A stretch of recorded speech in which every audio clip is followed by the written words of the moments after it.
Guys and welcome back to my channel. पहले के part में हम लोगों ने देखा था कि वहाँ पे जियांग चैंग कह रहा है कि ये दोनों उसके भाई हैं। वहाँ पे अचानक से जियांग चैंग और लैन वांगजी दोनों नीचे टपक पड़ते हैं। वहाँ पे रोशन कहता है कि लो अब तुम अपनी पावर्स भी ढंग से इस्तेमाल नहीं कर सकते। जियांग चैंग नीचे से उठते हुए कहता है कि ये मेरी पावर्स नहीं थी, ये इन दोनों ने मुझे ऊपर टांगा था। यहाँ पे वो दोनों कहते हैं ओह लगता ब्रदर आ गए। रोशन कहता है क्या एक और भाई है तुम्हारा? दोनों हमें सर हिलाते हैं। वह एक और कोल्ड फेस वाला पर्सन एंटर मारता है। वो बहुत हैंडसम था दिखने में। रोशन सोचता है कि ओह गॉड, इतने हैंडसम, इतने चार्मिंग और ब्यूटीफुल मेरे भाई। वहाँ पे वो तीनों तो रोशन को घेर लेते हैं और उसके सर पर पैड करने लगते हैं। और जिस पर्सन अभी कोल्ड फेस में था वह स्माइल करते हुए कहता है कि तुम चिंता मत करो, हम तुम्हें प्रोटेक्ट करेंगे, हम तुम्हें बहुत टाइम से ढूंढ रहे थे। वो उनका सबसे बड़ा भाई मैडम जियांग की तरफ देखते हुए कहता है कि पर हमें तुम्हारी एनर्जी महसूस ही नहीं हो रही थी। Mr Jiang, madam Jiang, Mr Lan और मैडम लैन उन्हें जानते थे। उससे पहले वो घुटनों पर आके उन्हें बो करते हैं और फिर घुटनों में बैठ के ही कहते हैं कि हमें माफ़ कीजिए, हम तो बस किंग को प्रोटेक्ट करना चाहते थे, इसलिए हमने उनकी एनर्जी को सील कर दिया था। पर्सन अपनी कोल्ड वॉइस में कहता है खड़े हो जाओ, मेरे को इस बात का कोई बुरा नहीं है कि तुमने उसकी एनर्जी को सील किया। तुमने हमारे एरिया से बाहर आए, तुम्हें बताई गई प्लेस को तुम छोड़ के यहाँ आए। आने के बाद तुमने भेजे हुए हर बॉडीगार्ड को मार डाला। तुमने हर कोशिश करी कि हम वेओशान तक ना पहुँच पाए। फिर तुम सब हमारे किंग के साथ करना क्या चाहते थे? हमें वेओशान कहता है कि लिसन, आप जो भी हैं, आप मेरे मदर फादर को ऐसा कैसे कह सकते हैं? और अंकल आंटी, आप इनके सामने घुटनों पे क्यों हैं? आप सब खड़े हो जाइए। यहाँ पे उस पर्सन की तरफ वो लोग देखते हैं, वो उसे इशारा कर देते हैं, तब वो चारों खड़े हो जाते हैं। वहाँ पे वेओशान उस पर्सन के पास जाता है और कहता है लिसन, तुम्हारा जो भी नाम है, मैं नहीं जानता कि तुम क्यों मुझे तुम्हारा भाई कह रहे हो, बट मैं तुम तीनों में से किसी को भी नहीं जानता हूँ। और तुम ऐसे कैसे अचानक से आके मेरे मदर फादर को इस तरीके से इंसल्ट कर रहे हो? मैडम जियांग वेओशान का हाथ पकड़ती हैं, अपनी तरफ करती हैं और कहती है विंग, वो तुम्हारा बड़ा भाई है। वेओशान कहता है कि बट मदर, आपने तो कभी मेरे को बताया नहीं कि मेरा कोई बड़ा भाई है। वहाँ पे वेओशान का सबसे बड़ा भाई यानी कि वैन वैन कहता है उस समय तुम्हें प्रोटेक्ट करने के लिए कई राज बनाने ज़रूरी थे और अब तुम्हें तुम्हारी पावर्स मिल चुकी हैं और तुम इतने कैपेबल हो गए हो कि खुद की प्रोटेक्शन कर सको, अपने राज्य को संभाल सको, तो अब तुम्हें हमारे साथ वापस चलना होगा। वेओशान कहता है कि कहाँ जाना है और मैं ही क्यों जा रहा हूँ, हम सब चल रहे हैं ना। वहाँ पे वैन वैन कहता है कि हाँ, मैं, तुम्हारे दोनों भाई, तुम, हम सब यहाँ से हमारे क्लैन लौट रहे हैं। वेओशान कहता है कि बट मुझे यहाँ से कहीं नहीं जाना, मुझे मदर फादर के पास ही रहना है। शिजे, जियांग चैंग, लैन वांगजी, लैन शिचैन, अंकल आंटी, मुझे यही दुनिया प्यारी है, मेरे को कहीं और नहीं लौटना। और किंग ऐसा है तो आप बन जाइए, जैसे भी आप सबसे बड़े हैं और मैं तो एक ओमेगा हूँ। यहाँ पे वैन वैन कहते हैं कि नहीं, मदर फादर ने डिसाइड किया था कि तुम ही किंग बनोगे और तुम हमारे सबसे छोटे भाई हो। जो भी करेंगे सिर्फ तुम्हें प्रोटेक्ट करने के लिए करेंगे। हम इतने सालों से तुमसे दूर रहे हैं, सोचो कि हम तुमसे कितना ज़्यादा प्यार करते हैं, यहाँ तक कि तुम्हारी बचपन की चीज़ें आज तक हमने संभाल के रखी है। हर बर्थडे का गिफ्ट हमारे पास है। हर साल हम तुम्हारा बर्थडे मनाते थे कि इस आस में एक ना एक साल तुम हमारे साथ होंगे। अब जब तुम्हें पावर्स मिल चुकी है, तुम इतने कैपेबल हो सिचुएशन को फेस कर सको, क्या तुम अपनी फैमिली के साथ नहीं रहना चाहोगे? क्या तुमने कभी अपनी फैमिली को मिस नहीं किया? क्या तुम अपने भाइयों के साथ नहीं रहना चाहोगे? ये सारी बातें सुन के वेओशान पूरा स्पीचलेस था, क्योंकि इतने सालों से वो एक ऑर्फन की ज़िंदगी जी रहा है। हाँ, मिस्टर जियांग और मैडम यू ने ज़रूर किया है, बट वेओशान हमेशा अपनी रियल फैमिली को मिस करता था। वो चाहता था कि हाँ, सच में कोई उसका अपना हो।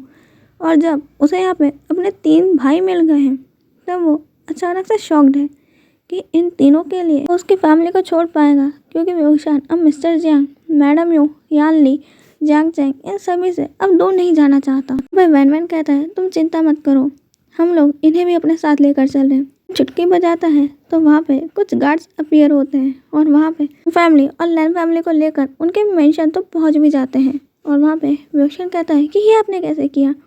वो कहते हैं अब हमें लगता है तुम्हें पूरा मैजिक सिखाना पड़ेगा, तुम्हें तो बिल्कुल भी कुछ नहीं आता। वो लोग वेओशान का हाथ पकड़ते हैं और अब वो चारों के चारों अपने पैलेस में ट्रांसपोर्ट हो जाते हैं। वेओशान उस पैलेस के अंदर था, वो तो अंदर से उसे देख के बहुत ज़्यादा शौक था। वहाँ पे वो तीनों भाई अब वेओशान को वो पूरा पैलेस घुमाने लगते हैं। वेओशान फिर देखता है कि यहाँ पे एक पर्सन की टेल भी है। रोशन अचानक से चिल्ला देता है। जो पर्सन वहाँ पे बड़े मज़े से डांस कर रहा था, एक मर्मेड पानी में डांस कर रही थी और उसका पार्टनर एक मेल था। वो दोनों का बैलेंस बिगड़ता है और धड़म से पानी में। रोशन मुँह पे हाथ रखता है और दोनों से सॉरी कहता है और फिर वो अपने भाइयों के पास जाके धीरे से कहता है, ब्रदर ऐसा लगता है यहाँ पे कॉस्प्ले के लिए आप लोगों ने बहुत अच्छा अरेंजमेंट किया है। क्या ये कोई होटल है? वो लोग कहते हैं ना, ये कोई कॉस्प्ले है और ना ये होटल है, ये हमारा पैलेस है। ये लोग रियल के मर्मेड्स हैं। रोशन कहता है क्या मजाक कर रहे हैं? वो लोग उसे सीरियस लुक देते हैं। रोशन कहता है क्या सच में? वो लोग अब अपनी भी टेल्स उसे दिखाते हैं।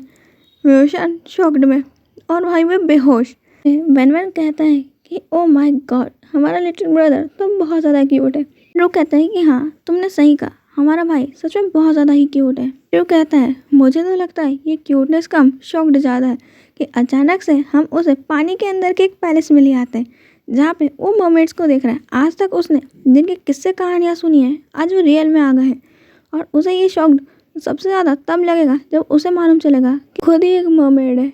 वहाँ पे उसका सबसे बड़ा भाई वैन कहता है कि वैनशु तुम लोग अभी रोशन को मैं लेकर उसके रूम में जा रहा हूँ। तुम लोग जाकर लैन फैमिली और जैंग फैमिली को देखो कि वो लोग कुछ ज़्यादा परेशानी ना करें। उन्हें समझा देना कि इस वाटर क्लैन में उन्हें कैसे रहना है और अपनी वैम्पायर्स और वेयरवुल्फ पावर्स को अच्छे से कंट्रोल रखें। वह लैनवांग जी तो सारी चीज़ों को तोड़ रहा था और वो अपने मदर फादर से कहता है कि आखिर क्यों इतनी पाबंदियाँ लगाने के बाद उन्हें कैसे मालूम चला कि रोशन यहाँ पे है। जैंग चैंग कहता है कि ओह तो वो लोग सच कह रहे थे, यानी कि तुम सच में रोशन को उनसे छुपा रहे थे। आखिर क्यों? लैनवांग जी कहता है क्यों, तुम जानते हो बचपन में के पेरेंट्स उसे लैंड पे क्यों लाए थे? वो चाहते तो उसे समुद्र में ही रख सकते थे, बट नहीं, वो शायद से बाहर है लैंड पे एक जगह खड़ी थी, वहाँ रहने लग गए। पर कुछ टाइम बाद वहाँ पे भी उन पर अटैक्स होने लग गए। रोशन की जान फिर से वहाँ खतरे में आ गई, इसलिए उन्होंने अपने 3 बच्चों के साथ ओशन में लौटे और रोशन को संभालने के लिए मैडम यू यानी कि तुम्हारी मदर को दिया। जैंग चैंग अपनी मदर की तरफ देखता है और लैनवांग जी कहता है कि मैडम यू की मदर की बेस्ट फ्रेंड थी और उन तीनों भाई हमेशा से रोशन के लिए बहुत ज़्यादा ओवर प्रोटेक्टिव हैं, इसलिए उन तीनों ने अपने पावर से वहाँ पे एरा लगा के गए थे जिसमें रोशन हमेशा प्रोटेक्टेड रहे और वो मालूम कर सके रोशन क्या कर रहा है। टैंक कहता है तो फिर क्यों तुम उस एरा को तोड़ के बाहर निकले, क्यों रोशन को उनसे दूर किया? लैनवांग जी कहता है उस टाइम पे वैन क्लैन ने वहाँ पे अटैक किया था, उस टाइम के लिए हम बच गए थे। वैन क्लैन को मालूम चल गया था कि रोशन कहाँ है और उसके लिए अटैक्स वहाँ पे और हो सकते थे, इसलिए हमने रोशन की एनर्जी को रोक दिया, हमने उसकी एनर्जी को सील कर दिया और उसके बाद वो जगह छोड़ के चले गए। हमने जानबूझ के रोशन के तीनों भाइयों को रोशन की लोकेशन कभी पता ही नहीं चलने दी। रोशन के साथ धीरे धीरे टाइम बिताते बिताते मुझे कब उससे बचपन में प्यार हो गया मुझे मालूम ही नहीं चला और मैं सिर्फ इतना चाहता था रोशन जहाँ भी रहे एक सेफ ज़िंदगी जिए, इसलिए मैंने कभी भी किसी को ये पता नहीं चलने दिया कि रोशन कहाँ है। मैं उसे बस अपने पास छुपा के रखना चाहता था, बट जैसे ही रोशन की पावर्स बाहर आई सारी सेल्स खुद ब खुद टूट गई और इन तीनों को रोशन का पता चल गया और अब हम सब यहाँ हैं। जैंग चैंग कहता है कि तुम कितने सेल्फिश हो, अपने मतलब के लिए तुमने रोशन को उसकी फैमिली से अलग कर दिया। कई अटैक्स हुए थे, रोशन ने भी अपने पेरेंट्स को खोया था, उसके पेरेंट्स ने उसे बचाने के लिए उसको छोड़ के गए थे कि हम सब उसे प्रोटेक्ट कर सकें, और क्या किया कि तुम्हें उससे प्यार हो गया और सब हम उसे छोड़ना नहीं चाहते थे तो उसकी फैमिली से ही हमने उसे दूर कर दिया। ये चिल्लाते हुए कहता है कि मैंने कुछ गलत नहीं किया और ये सेल्फिशनेस बिल्कुल भी नहीं है। मैंने क्या किया, मैं तो सिर्फ उसे प्रोटेक्ट कर रहा था। तुम्हें नहीं मालूम है कि उसके ऊपर बचपन से कितने अटैक्स हो रहे, आखिर एक नन्ही सी जान के ऊपर कोई इतना अटैक कैसे कर सकता है? वैन क्लैन वाले सिर्फ रोशन को अपने काम के लिए इस्तेमाल करना चाहते हैं और अगर मैं उसे बचाने के लिए उसकी फैमिली से और कई चीज़ों से दूर रख रहा हूँ, उसे कैद में रख रहा हूँ, तो उसमें गलत क्या है? एंड्रू आते हुए कहता है गलत बस इतना है कि हमारे भाई को कोई कैद में नहीं रख सकता।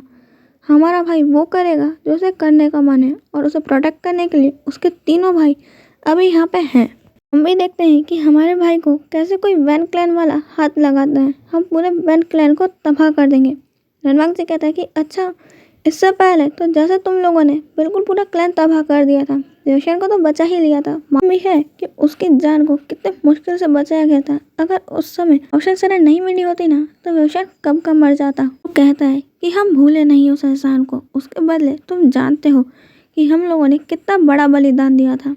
लनवांग जी कहते हैं कि हाँ, मैं जानता हूँ कि तुम्हारे पेरेंट्स ने अपनी जान के बदले वेवशान को बचाया था। वो कहता है कि हाँ, वेवशान भले हमारे पेरेंट्स की जान के बदले जिंदा है। लनवांग जी कहता है कि मैं वेवशान से बहुत प्यार करता हूँ और वेवशान सिर्फ और सिर्फ मेरा है। वहाँ पे वैनरू कहता है कि सिर्फ तुम्हारे पास 21 दिन है। 21 दिन में हम वेवशान को उसकी पावर्स यूज़ करना सिखाएंगे और इन 21 दिनों में वेवशान को अगर तुमसे प्यार हो गया तो वो तुमसे शादी करेगा और तुम्हारा ओमेगा बनेगा, और नहीं हो पाया तो वेवशान सिर्फ उस इंसान से मैरिज करेगा जो हम चुनेंगे उसके लिए। वेवशान के लिए हम हमेशा परफेक्टली चुनेंगे। लनवांग जी कहता है कि आप लोग चुनोगे और मैं वेवशान के लिए जस्ट परफेक्ट वन हूँ। वो कहता है मुझे तो कहीं से नहीं दिखते। लनवांग जी कहता है आपके लिए हूँ भी नहीं, मैं जिसके लिए हूँ मालूम है, मैं सिर्फ वेवशान के लिए जस्ट परफेक्ट वन हूँ और उसी के लिए रहने वाला हूँ। आपके लिए सॉरी, मैं आप में इंटरेस्टेड नहीं हूँ। कहते हैं कि तुम जितने बदतमीज़ हो उससे तो मुझे बिल्कुल भी नहीं लगता कि हमारा भाई तुम्हें पसंद करेगा। मुझे कहता है कि वो तो देखा जाएगा कि वेवशान किसको पसंद करता है और किसको नहीं। रू और वेंचू अब वहाँ से वेवशान के रूम में पहुँचते हैं जहाँ पे वैन वेवशान का ख्याल रख रहा था और वेवशान को अब होश आ चुका था। वहाँ पे वेवशान उन दोनों से भी पूछता है सच में मैं भी मरमेड हूँ और मेरे पास भी पावर्स है। वो लोग हमें सर हिलाते हैं। वेवशान कहता है फिर मेरी मरमेड टेल क्यों नहीं आई, तुम लोगों की तो आ जाती है। वहाँ पे वैन कहता है तुम्हें अभी अपनी पावर्स को इस्तेमाल करते नहीं आया है और तुम्हारी मरमेड टेल तो सबसे ज़्यादा ब्यूटीफुल और सबसे ज़्यादा पावरफुल है। वैन कहता है तो मेरे को मरमेड बनना है, बताओ मेरे को मरमेड कैसे बनते हैं। वैन कहता है कि तुम धीरे धीरे सीख जाओगे, पहले तुम्हें बेसिक से मैजिक सीखना पड़ेगा। जो और वैनरू उसके सामने किताबों का ढेर रख देते हैं और कहते हैं ये कुछ हिस्टोरिकल मैजिक्स हैं जो किंग को आने ही चाहिए, तो तुम इसे पढ़ लो और हमसे पूछ लेना जो तुम्हें समझना है, हम तुम्हें वो मैजिक करना सिखा देंगे। वेवशान उस ढेर को देख के सोचता है कि बड़े मुश्किल से तो ग्रेजुएशन कंप्लीट हुई थी, अब मैजिक सीखने के लिए भी और पढ़ना पड़ता है। ये पुराने ज़माने के लोग भी पढ़ने के लिए थी। अच्छा हुआ हमारे टीचर्स ने हमें ये एग्जाम्पल नहीं दिया कि सीखो उनसे कुछ, कि वो लोग लड़ रहे हैं एक किताब के पीछे कि उनको पढ़ना है, और एक हमें देखो कि हम लड़ते हैं कि हमें नहीं पढ़ना है। उनको वो लोग बुक पढ़ के समझाते जा रहे थे और उसे बता रहे थे कि कैसे उसे मैजिक यूज़ करना है। वेवशान में समझ रहा था। वहाँ पे अब वैन कहता है तो ठीक है, अब तुम उस पॉट को बिना हाथ लगाए यहाँ बुला के दिखाओ। वेवशान उसे अपनी पावर से बुलाने लगता है तो थोड़ा सा आता है, वो नीचे गिर के टूट जाता है। वैन कहता है कि कोई बात नहीं, होता है। दूसरी बार वेवशान बुला रहा था कि उनके रूम में जांग चैंग एंटर करता है और वेवशान ने पानी का जग मंगा रहा था, जो पूरा का पूरा पानी का जग जांग चैंग के सर पे उड़ल जाता है। और फिर जांग चैंग कहता है कि वेवशान ये क्या कर रहे हो। वेवशान हंसते हुए कहता है कि सॉरी चैंग, वो क्या है ना, मैं पावर इस्तेमाल करना सीख रहा था। जांग चैंग कहता है कि जो चीज़ नहीं आती उसे ढंग से करा करो, और ऐसे किसी भी आते जाते इंसान पे तुम पानी थोड़ी ना गिरा सकते हो। लेकिन सॉरी रुक, मैं अभी तेरे को अपने पावर से टॉवल देता हूँ।